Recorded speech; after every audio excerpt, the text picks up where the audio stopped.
you're here. I need your help. Today at school, I got the coolest assignment ever. I get to write my own fairy tale, a story. Everyone in the class gets to make up their own fairy tale, and then we get to share it with the class. I want mine to be the most fairy tale-erific. No, fairy tale-tastic. Well, you get the point. It has to be great. Will you help me? Awesome! Okay, what makes a great fairy tale? What do I need first? A hero. Yeah, a hero. No problem there. We're supposed to write our own fairy tale. So, would it be okay if our hero will be yours truly? That means me. Okay, a hero. Check. Thanks. I knew you guys would be great helpers. Now what? A problem. A problem! Yes! That's something hard that the hero has to face. Of course! That is awesome! Oh, I got it. This morning, I had to step over a puddle on my way to school.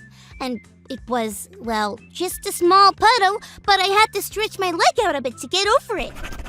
No, a bigger problem. Yeah, you're right. That's not a big enough problem at all. I got it. What if our hero, me, lived in a land where turkey sub sandwiches grew on trees, but no one had any mayo?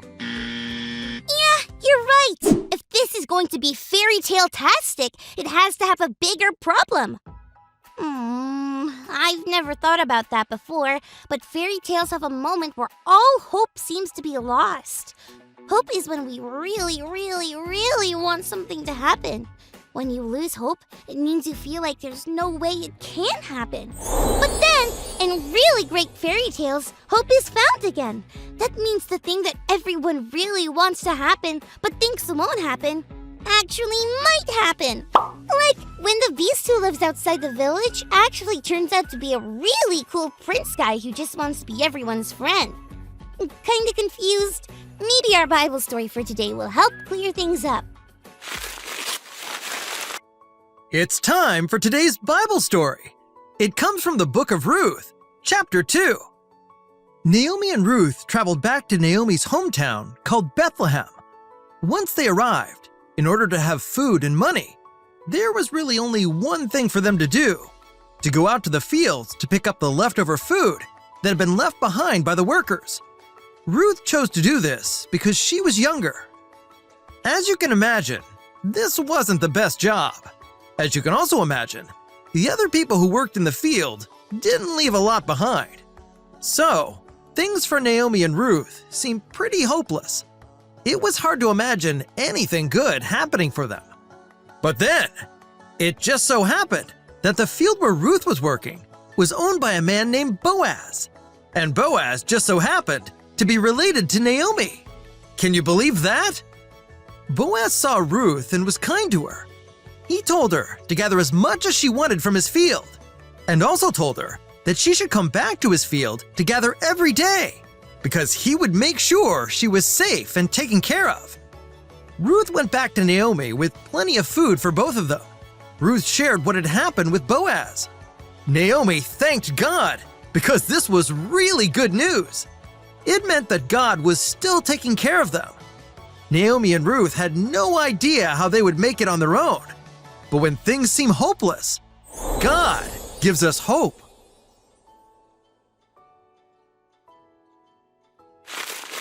That was so cool! This story with Naomi, Ruth, and Boaz kinda does seem like a fairy tale. And it really helped me understand hope better.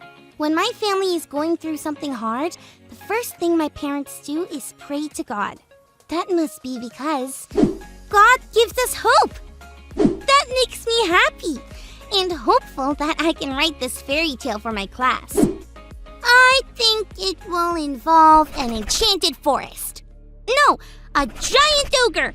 An enchanted forest with a giant ogre. Yes!